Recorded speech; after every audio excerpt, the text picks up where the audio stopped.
I'm living off my savings at the moment, which isn't much as I'm a uni student, but I'm gonna have to start selling my assets soon just so I can have money to get by until I can find other employment. Tom Nielsen was working 3 to 4 nights a week as a kitchen hand until the coronavirus shut down the restaurant industry in March. I was told that there will be no work until further notice, and that there are a bunch of government supplements in the works and that are coming through, and to keep an eye out on that. Last month, the restaurant's owner texted Tom telling him he could be eligible for JobKeeper, but he wanted Tom to increase his hours to 5 nights a week as the restaurant switched to takeaway and delivery. He told Tom in the text if he didn't want the shifts, no worries. It's not fair that some people are working 5 days a week while other people sit on their arse. I couldn't because I'm a uni student, and I could only commit the 3 nights a week that I had worked before, which was when he said to me, don't worry about it, there's not enough work for you anymore. And I started to realise I've got no income, I've got no money, how am I going to pay for stuff? And then I realised, in this economy, how am I going to find another job? Tom went online to find what the rules say about JobKeeper eligibility. The Fair Work Ombudsman says employers can't pick and choose which of their staff to keep. It's one in, all in. And employers aren't supposed to push staff to increase hours if the only reason for a request to work additional hours is to match the amount of the JobKeeper payment.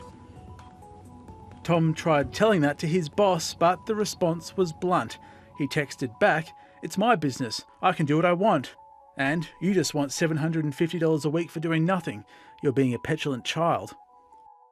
And I stand behind what I said, and I probably didn't really word it right because I was quite passionate and annoyed. I'm working my guts out, potentially losing my business. I just felt like, you entitled little. Owen Langton is Tom's boss. There's no suggestion he hasn't tried to do the right thing. He says he's asked his casual staff to work up to 38 hours a week to make sure everybody's treated equally, and making an exception for Tom wouldn't be fair. You have, in Tom's instance, someone who believes they're entitled to money whether they work or not. My casual employees that were currently working 5 or 6 days a week said, well, if he only has to work 2 to 3, then I'm only working 2 to 3. It's not fair that he's going to get $750 for doing 2 to 3 shifts a week while I'm here doing 6 nights a week. That just doesn't make any sense. Owen Langton says the scheme costs his business a lot of money at a time when it can only sell takeaway and home delivery, because like all companies taking part in JobKeeper, he has to pay staff wages up front and get reimbursed later by the tax office. Well, then you've got the ATO saying we'll pay them and we might pay you back. It depends if you're eligible or not. The whole thing was just, it's very confusing, it's frustrating for all parties. And I feel like that my case in the instance of Tom is probably one of a number of employees and employers that are in the same boat. We do recognise that there are cash flow pressures, particularly on small business. Employers approaching the scheme honestly, we're very understanding if people are making honest mistakes.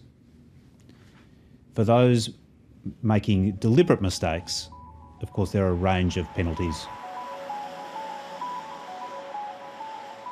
It's not just hospitality workers who are missing out on JobKeeper. Some staff at the retail giant Cotton On claim they've been unjustly excluded from the scheme.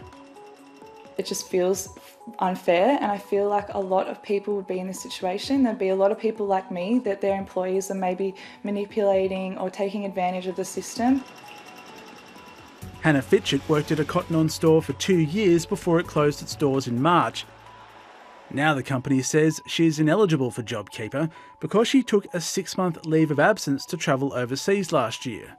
The rules say staff must have worked on a regular and systematic basis for the past 12 months, but employers get to decide exactly what regular and systematic means. Because it was over a 12-week period, they consider that as not regular or systematic, although I've been there for 2 years already. And when I was in the country and I was here, I was working very regularly and on a systematic basis. Well, the problem is there's a degree of confusion, even for experts, about what is considered regular and systematic employment. So with the Cotton On employees, the fact that they worked for 3 or 5 years but took some leave last year and then came back to work would be an indication that they would be considered regular and systematic employees, because one of the other things is whether there's an expectation of ongoing work, and in this situation there is. If there was a guideline given from the government or the ATO that said, if you've taken over 12 weeks off at a time, like that means that you're not eligible, I would have been like, okay, that's fine, I'm not eligible, I would have known from the beginning, but there's nothing that says that. Cotton On declined to do an interview, but it says it has reversed its decision to exclude 200 of its staff from JobKeeper, and it's reviewing another 176, including Hannah. It says its approach to eligibility is based on external legal advice. It already has 5,500 staff on JobKeeper and is trying to get as many as possible into the scheme. Less than a week after first speaking to 7:30, Tom Nielsen's gotten back in touch with some news. He's got his job back and is going on JobKeeper. I now only have to work my regular hours, and I'm no longer being asked to work more than I was before. I was open for Tom to come back, and we've renegotiated his days and his shifts, and everyone's happy, so it's a good result.